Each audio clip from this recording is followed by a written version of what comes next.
Exam try Krishna YouTube channel में आपका स्वागत है। ये संविधान के जो प्रमुख अनुच्छेद है उसमें फर्स्ट वीडियो हम बना दिए हैं मौलिक अधिकार तक, यानी कि भाग 1 से लेकर के भाग 3 तक हम बता दिए हैं। उसके बाद ये सेकेंड वीडियो है। इसमें देखिए 395 अनुच्छेद है, 22 भाग है, लेकिन क्या क्या पढ़ना है आपको जो कि एग्ज़ाम में आए, जहाँ से क्वेश्चन पूछा जाता है, तो वो चीज़ उतना ही सीमित बताते हैं। वो आप लोग 2-4 बार सुन लीजिएगा या नोट कर लीजिएगा। तो 100% आपके जो बिहार पुलिस ड्राइवर का आने वाले एग्जाम है या बिहार पुलिस कांस्टेबल का एग्जाम है, उन सभी में देखने को मिलेगा। क्वेश्चन हार्ड नहीं पूछा जाता है, जो सिलेबस में आपका है उसी हिसाब से हम बताते हैं। तो चलिए सभी भाई देखिए, भाग 1, भाग 2, भाग 3, यानी कि भाग 1 में क्या है, संघ एवं उसका राज क्षेत्र। 2 में है नागरिकता, जो कि नागरिकता कहाँ से लिए गए हैं, ब्रिटेन से लिए गए हैं। भाग 3 में है मौलिक अधिकार, जो कि अमेरिका यूएसए से लिया गया है। ये तीनों हम बता दिए थे। उसके बाद है भाग 4। भाग 4 में है राज्य के नीति निर्देशक तत्व, जो कि आयरलैंड के संविधान से लिया गया है। भाग 4 में है नीति निर्देशक तत्व, जो कहाँ से लिया गया है, आयरलैंड, आयरिश के, उसी को आयरलैंड कहते हैं। आयरिश के संविधान से ये लिया गया है। ठीक है। राज्य की परिभाषा का वर्णन है, यानी कि 36 है कि राज्य की परिभाषा का वर्णन है। 37 है नीति निर्देशक तत्व के हनन होने पर न्यायालय की शरण संभव नहीं है। यानी कि इसका कहने का मतलब है कि नीति निर्देशक तत्व जो है, इसका हनन यदि होता है तो हम क्या है, न्यायालय नहीं जा सकते हैं।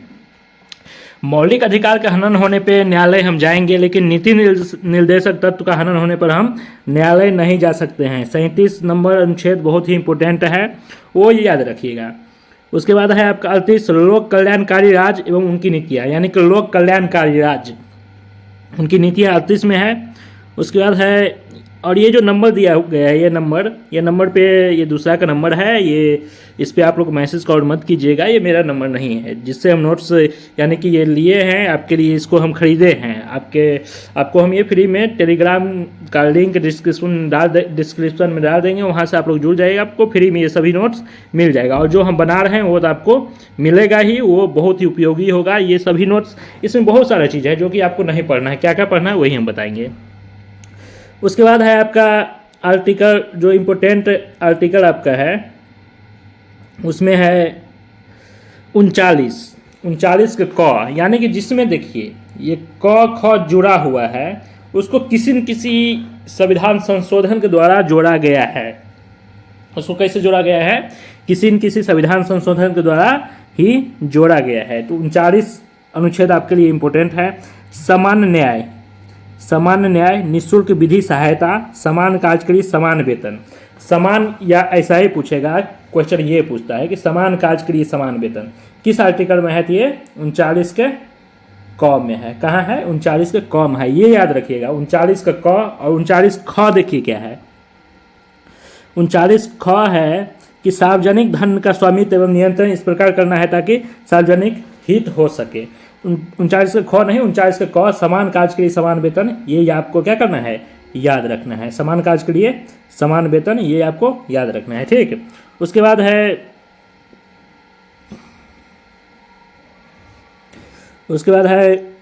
ग, 39 के ग। 39 के ग में देखिए क्या दिया गया है।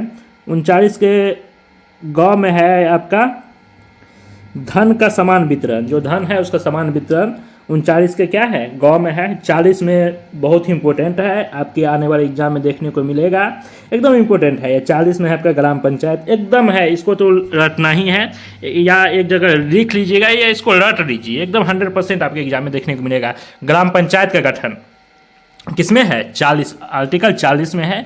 ये सभी भाग 4 में है, या पूछ देगा ग्राम पंचायत का गठन किस भाग में है, तो भाग भी याद रखिएगा 4 में है, और अनुच्छेद 40 एकदम 100%, ये तो लिखना ही है आपको। सब लिखिए ना लिखिए, इसको और 39 को और 40 को, यानी 39-40 आपको क्या करना है, लिख लेना है। ठीक। उसके बाद है आर्टिकल 41, कुछ दशाओं में काम, शिक्षा, लोक सहायता का अधिकार, 41 है। 42 है आपका काम, न्याय संगत मनोचित दशाओं का एवं प्रसूति सहायता, जो कि देखते हैं आपका ये प्रसूति सहायता आप लोग समझ सकते हैं कि जो मतलब मेडिकल हिफाजत वगैरह दिया जाता है कि मैं किसी का डिलीवरी होता है तो उसको इतना पैसा दिया जाएगा, ये दवाई दिया जाएगा, ये सभी चीज़ 42 में है जो कि इम्पोर्टेंट नहीं है।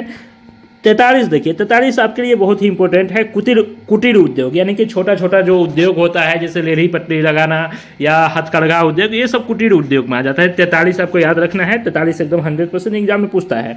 कामगारों के लिए निर्वाचन मजदूरी एवं कुटीर उद्योग यानी कि कामगारों के लिए कुटीर उद्योग का व्यवस्था करना, यह नीति निर्देशक तत्व में आता है जिसका चर्चा अनुच्छेद 43 में किया गया है। एकदम 100% ये भी एग्जाम में आएगा, एकदम आएगा। कोई ना कोई एग्जाम में पूछे लेकिन आएगा ही, ये नहीं है कि अब सभी पूछ दे। एक ही एग्जाम में 100 क्वेश्चन ही होता है, सभी पूछना संभव नहीं है, लेकिन एग्जाम में 100% आपको देखने को ये अनुच्छेद 43, 40, 39 ध्यान रखिएगा। 43, 40, 39, 39 समान कार्य के लिए समान वेतन, 40 पंचायत ग्राम पंचायत, उसके बाद आपका 43 कुटीर उद्योग, ये याद रखना है। उसका 44 है, वेरी इंपॉर्टेंट है। 44 आप ध्यान रखिएगा, 44 भी इंपॉर्टेंट है क्योंकि 44 में क्या है, समान नागरिक संहिता यानी कि यूसीसी, समान नागरिक संहिता। अभी एक करंट में भी ध्यान रखिएगा, समान नागरिक संहिता लागू करने वाला प्रथम स्टेट कौन सा है, उत्तराखंड। वैसे हम लोग पढ़ते आ रहे हैं कि समान नागरिक संहिता लागू करने वाला प्रथम स्टेट कौन सा है, गोवा। लेकिन गोवा हुआ था पुर्तगाली के समय में, पुर्तगाली उसको समान नागरिक संहिता के अंतर्गत लाया था गोवा को। लेकिन यदि पूछेगा आज़ाद भारत में प्रथम राज्य कौन सा है जो कि समान नागरिक संहिता लागू करने वाला प्रथम राज्य है, तो वो उत्तराखंड हो जाएगा। कौन सा हो जाएगा, उत्तराखंड। गोवा नहीं याद रखना है, उत्तराखंड याद रखना है, ठीक है। समान नागरिक संहिता किस में है, उत्तराखंड में लागू करने वाला प्रथम राज्य उत्तराखंड है। ये करंट का आपका हो गया, ध्यान रखिएगा। इसका चर्चा आर्टिकल 44 में यानी कि 44 में किया गया है। उसके बाद है आपका आर्टिकल 45 क्या है, देखिए, राज्य 6 से 14 वर्ष के बालकों को निःशुल्क अनिवार्य शिक्षा देने की व्यवस्था किया गया था। यानी कि 45 में पहले क्या था कि ये जो 86वां संविधान संशोधन 86वां संविधान संशोधन 2002 के द्वारा आर्टिकल 21 के क जो जोड़ा गया है, 86वां संविधान, पीछे वीडियो में हम बता दिए हैं, 86वां संविधान संशोधन 2002 के द्वारा 6 से 14 वर्ष के बच्चे को निःशुल्क शिक्षा देना ये सरकार का दायित्व बनता है। ये सरकार का दायित्व है। वो किस आर्टिकल में है, वो 21 के क में है। ये पहले मौलिक कर्तव्य में, ये सॉरी नीति निर्देशक तत्व में था 45 में, आर्टिकल 45 में। लेकिन अब इसको क्या किया गया है, मौलिक अधिकार में अनुच्छेद 21 के क में रख दिया गया है। अब इसमें ये जो अनुच्छेद 45 है, इसमें क्या किया गया है, तो इसमें कर दिया है 0 से 6 वर्ष यानी कि आंगनबाड़ी में जो बच्चा पढ़ता है उसको शिक्षा देना, यानी 0 से 6 वर्ष के लिए बच्चे को शिक्षा देना, ये आर्टिकल 45 में है। पहले आर्टिकल 45 में था 6 से 14, अब 6 से 14 को हटा करके मौलिक अधिकार में 86वां संविधान संशोधन 2002 के द्वारा इसको मौलिक अधिकार बना दिया गया है। और 0 से 6 वर्ष के बच्चा को आर्टिकल 45 में डाल दिया गया। इसके लिए भी आंगनबाड़ी केंद्र होगा, उसमें इसका रहने की बैठने की व्यवस्था किया जाता है। पढ़ाने की नहीं, आंगनबाड़ी केंद्र आप लोग देखते होंगे गाँव में, जो कि खिचड़ी मिलता है, ये मिलता है, वो मिलता है, तो वही है। आंगनबाड़ी पूछ देगा कि 0 से 6 वर्ष के बच्चे को शिक्षा, रहन सहन, बैठने की व्यवस्था, या वो एक प्रारंभिक शिक्षा होता है जो कि स्कूल के लिए आदत बनाया जाता है आंगनबाड़ी, या आंगनबाड़ी पूछ देगा किस आर्टिकल में है, तो 45 में है, ठीक है। आगे देखते हैं, आगे आपका है 46 SC। देखिए 46 में है, 46 में SC ST तथा दुर्लभ वर्गों के हितों का ध्यान रखना। यानी आर्टिकल 46 कहता है कि SC ST जो दुर्लभ वर्ग है यानी कि जो गरीब है, SC ST जो गरीब है उनको ध्यान रखना सरकार का दायित्व, सॉरी सरकार नहीं, नीति निर्देशक तत्व में सरकार नहीं आएगा।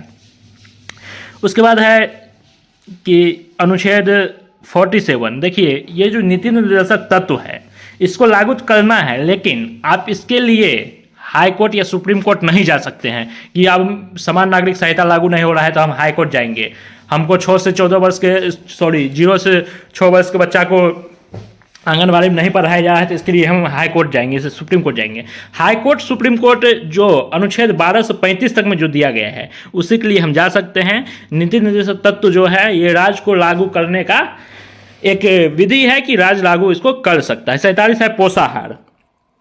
पोषाहार याद रखिएगा, पोषाहार, जीवन स्तर, लोक स्वास्थ्य सुधार करने का राज्य का कर्तव्य हो गया। यानी कि शराबबंदी जो है, यदि पूछ देगा कि शराबबंदी या उत्पाद या मद निषेध ये किस में आता है, तो आर्टिकल 47 में आता है। उसके बाद 48 है, ये इंपोर्टेंट है। कृषि एवं पशुपालन किस अनुच्छेद में है, तो 48 में है। राज्य पर्यावरण संरक्षण एवं संवर्धन, यानी कि पर्यावरण के संरक्षण करना, ये 48 के क में है। याद रखिएगा 48 के क में क्या है, राज्य पर्यावरण का संरक्षण करेगा, संवर्धन करेगा। यानी कि जैसे फॉरेस्ट गार्ड का बहाली होता है तो राज्य करवाता है। तो ये आर्टिकल इंपोर्टेंट है। 48 में कृषि एवं पशुपालन, 48 के क में है राज्य पर्यावरण संरक्षण एवं संवर्धन। ठीक है। उसके बाद है 49 में है राष्ट्रीय महत्व के जो स्मारक है, जैसे ताजमहल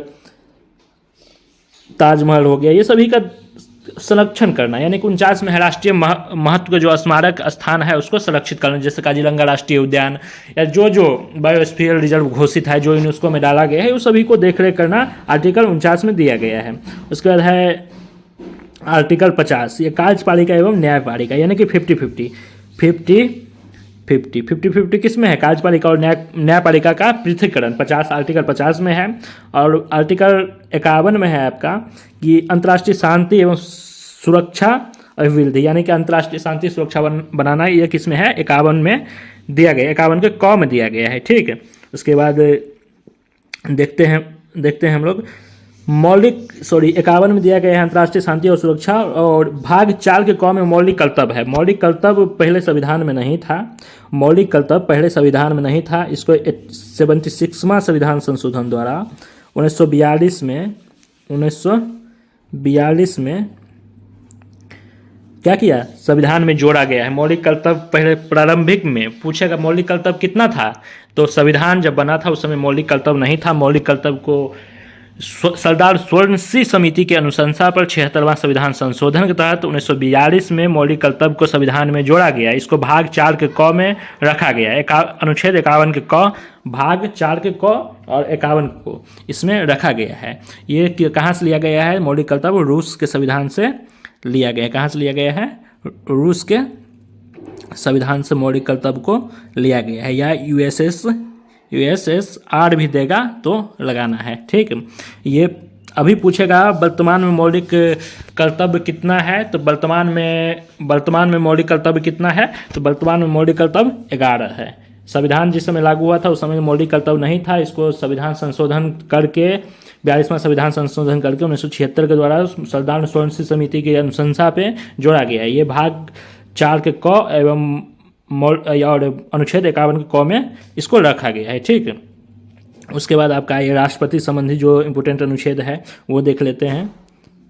राष्ट्रपति से ये देखिए, ये जो नंबर आपके लिए उपयोगी नहीं है, ये मेरा नंबर नहीं है, हम बोल दे रहे हैं, बार बार आप इस पर फालतू का कॉल मैसेज मत करिएगा।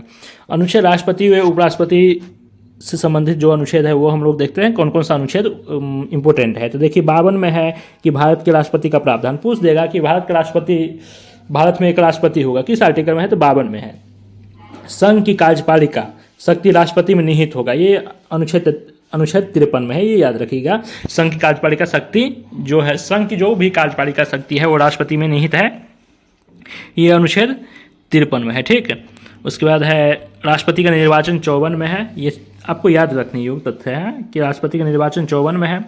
55 में है निर्वाचन की रीति, 55 याद नहीं करना है। 54 निर्वाचन, देखिए 52 भारत के एक राष्ट्रपति होगा। 53 कार्यपालिका की शक्ति राष्ट्रपति में निहित होगा। 54 में निर्वाचन होगा। 55 नहीं याद करना है। 56 में राष्ट्रपति की पदावधि, यानी 56 में पदावधि है। 57 में है पुनः निर्वाचन की पात्रता, यानी कि राष्ट्रपति दोबारा भी चुनाव लड़ सकता है, ये 57 है। 58 है राष्ट्रपति के निर्वाचित होने, यानी कि राष्ट्रपति के लिए क्या क्या योग्यता होना चाहिए वो है। 59 में पद के लिए चलते हैं। 60 में शपथ है, यानी कि आपको याद राष्ट्रपति में क्या क्या याद करना है, तो पहले 52 को याद कर लेना है।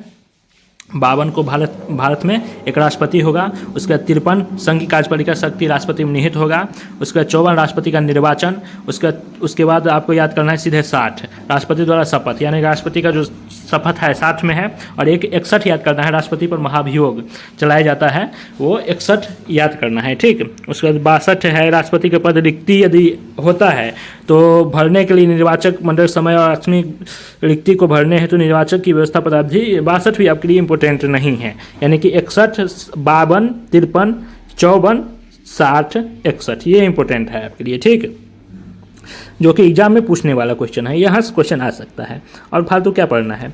63 है कि भारत के एक उपराष्ट्रपति होगा। 63 है कि भारत के एक उपराष्ट्रपति होगा। जो हम नोट्स बना रहे हैं वो एकदम आपका हू बहू मिलेगा, हू बहू एकदम, उसमें वो चीज़ ही ऐड कर रहे हैं जो आपके एग्ज़ाम में आने की संभावना है, जहाँ से क्वेश्चन पूछा जाता है। तो नोट्स बहुत ही आपका उपयोगी होगा, तैयार हो रहा है। जब तक जो पढ़ा रहे हैं यूट्यूब पे और जो ग्रुप्स में डाल रहे हैं उसको आप लोग पढ़िए, ठीक है। 63 है कि भारत के एक उपराष्ट्रपति होगा। 64 में उपराष्ट्रपति राज्यसभा के पदेन सभापति होगा। उपराष्ट्रपति राज्यसभा के पदेन सभापति होगा, ये कहाँ है, 64 में है। तो यहाँ दो क्वेश्चन निकलता है, राज्यसभा के सभापति कौन होता है तो उपराष्ट्रपति होते हैं। 66 है कि उपराष्ट्रपति का निर्वाचन, 66 में उपराष्ट्रपति का निर्वाचन, 66 याद कर लेना है। उसके बाद आपका शपथ 69 में, ये भी याद नहीं करना है। 72 में है कि राष्ट्रपति को क्षमादान करने की शक्ति है, ये आर्टिकल 72 में दिया गया है कि राष्ट्रपति क्षमादान कर सकते हैं, ये आर्टिकल 72 में दिया गया है, ठीक है। 74 है मंत्रिपरिषद जिसका प्रधान प्रधानमंत्री होगा, ये याद रखिएगा। 74 में है कि एक मंत्रिपरिषद होगा जिसका प्रधान प्रधानमंत्री होंगे। 75 दिया गया है कि मंत्रियों के बारे में, यानी कि मंत्रिमंडल के बारे में दिया गया है कि मंत्रिमंडल में बहुत सारे मंत्री होंगे जो कि प्रधानमंत्री के नीचे होगा, ठीक है। 76 में है महान्यायवादी, 76 में क्या है, महान्यायवादी है। उसके बाद है आपका ये 76 इम्पोर्टेंट है, 75, 74, 72, ये चारों अनुच्छेद हैं, ये आपके लिए बहुत ही इम्पोर्टेंट। 72 क्षमादान, राष्ट्रपति की क्षमादान करने की शक्ति। 74 मंत्रिमंडल जिसका प्रधानमंत्री होगा। 75 है आपका मंत्रिपरिषद के बारे में बताया गया है। 76 भारत का महान्यायवादी के बारे में बताया गया है। उसके बाद देखते हैं, देखिए वीडियो थोड़ा बड़ा होगा लेकिन हम चाहते हैं कि सभी आर्टिकल इसमें समाप्त कर दें। उसके बाद है 79, 79 में आपका संसद है, 80 में राज्यसभा है और 81 में लोकसभा है। तो याद रखिएगा रा, यानी कि 100 से संसद 79, र से राज्यसभा 80 और रा से लोकसभा 81, यानी सरला याद रखिएगा कि संसद, राज्यसभा, लोकसभा 79, 80, 81, ठीक है। ये एग्जाम में आने की संभावना है और आता भी है। तो देखिए 85 में संसद के सत्र का सत्रावासन या विघटन, यानी कि संसद के जो सत्र का विघटन होता है, विघटन कौन करता है तो राष्ट्रपति करते हैं। तो ये आर्टिकल 85 में इसके बारे में चर्चा किया गया है, संसद के विघटन के बारे में। 87 में है राष्ट्रपति का विशेष अभिभाषण, राष्ट्रपति का विशेष अभिभाषण 87 में है। 89 और 64 सेम ही है कि राज्यसभा के सभापति उपराष्ट्रपति होंगे। 89 और 64 अनुच्छेद एक ही तरह के हैं। उसके बाद है 90 में उपसभापति का पद रिक्त होना पड़ता है, 90 इम्पोर्टेंट है। 93 आपका इम्पोर्टेंट है जो कि लोकसभा के अध्यक्ष और उपाध्यक्ष, लोकसभा के एक अध्यक्ष होगा और एक उपाध्यक्ष होगा, उसके बारे में चर्चा आर्टिकल 93 में किया गया है। अभी हम 100 अनुच्छेद तक पढ़ लेते हैं, उसके बाद जो आगे होगा वो हम पढ़ेंगे क्योंकि वीडियो लंबा हो जाएगा, आपको देखने भी अच्छा नहीं लगेगा, हमें पता है। राष्ट्रपति और उपाध्यक्ष का पद रिक्त होना 94, 93 लोकसभा और लोकसभा उपाध्यक्ष और अध्यक्ष याद रखना है, ठीक है। उसके बाद 97 है सभापति एवं उपसभापति अध्यक्ष का वेतन, ये भी इम्पोर्टेंट। सदस्य शपथ प्रति 106 संसदों का वेतन एवं भत्ता है, 106 याद रखिएगा संसद के वेतन एवं भत्ता। और 108 है संयुक्त अधिवेशन, यानी कि संयुक्त अधिवेशन, देखिए यहाँ संयुक्त अधिवेशन है, ये कौन बुलाता है तो राष्ट्रपति बुलाते हैं, और संयुक्त अधिवेशन की अध्यक्षता कौन करता है तो लोकसभा अध्यक्ष करते हैं। धन विधेयक 110 में है, वित्त विधेयक और वार्षिक बजट 112 में है, वित्त विधेयक 117 में है, ठीक। धन विधेयक 110, वित्त विधेयक, धन विधेयक 110, वित्त विधेयक 112 और वित्त विधेयक के बारे में विशेष उपबंध ये 117 में। 123 में है राष्ट्रपति द्वारा अध्यादेश जारी करना, राष्ट्रपति अध्यादेश जारी करेगा आर्टिकल 123 के तहत, ठीक है। बस इतना ही, आगे अभी हम नेक्स्ट वीडियो जो आएगा उसमें बता देंगे। जितना बता रहे हैं देखिए पढ़ने के लिए तो बहुत है, ये हम आपको टेलीग्राम ग्रुप में डाल देंगे, लेकिन जितना पढ़ना है एक दो बार सुन लीजिएगा। आपको मतलब कि पढ़ाई करना है तो अपने भाषा में करिएगा तो ज़्यादा समझ में आता है, एक दो बार सुन लीजिएगा और जो हम बता रहे हैं आर्टिकल वो लिख कर रखिएगा। एग्जाम आएगा, यदि यहाँ से क्वेश्चन आता है तो यही सब क्वेश्चन आएगा, इससे बाहर नहीं जाएगा। तो आप लोग विश्वास करके मेहनत करिए, मेरे साथ तैयारी करिए, 100% आपका जो आने वाला बिहार पुलिस ड्राइवर का वैकेंसी है उसमें आपका रिजल्ट होगा, कोई नहीं रोक सकता। जितना पढ़ा रहे हैं उतना पढ़िए बस। जय हिंद, जय भारत, इतना ही। सभी लोग सब्सक्राइब करिए, लाइक कीजिए, शेयर कीजिए, टेलीग्राम से जुड़ जाइए। जय हिंद।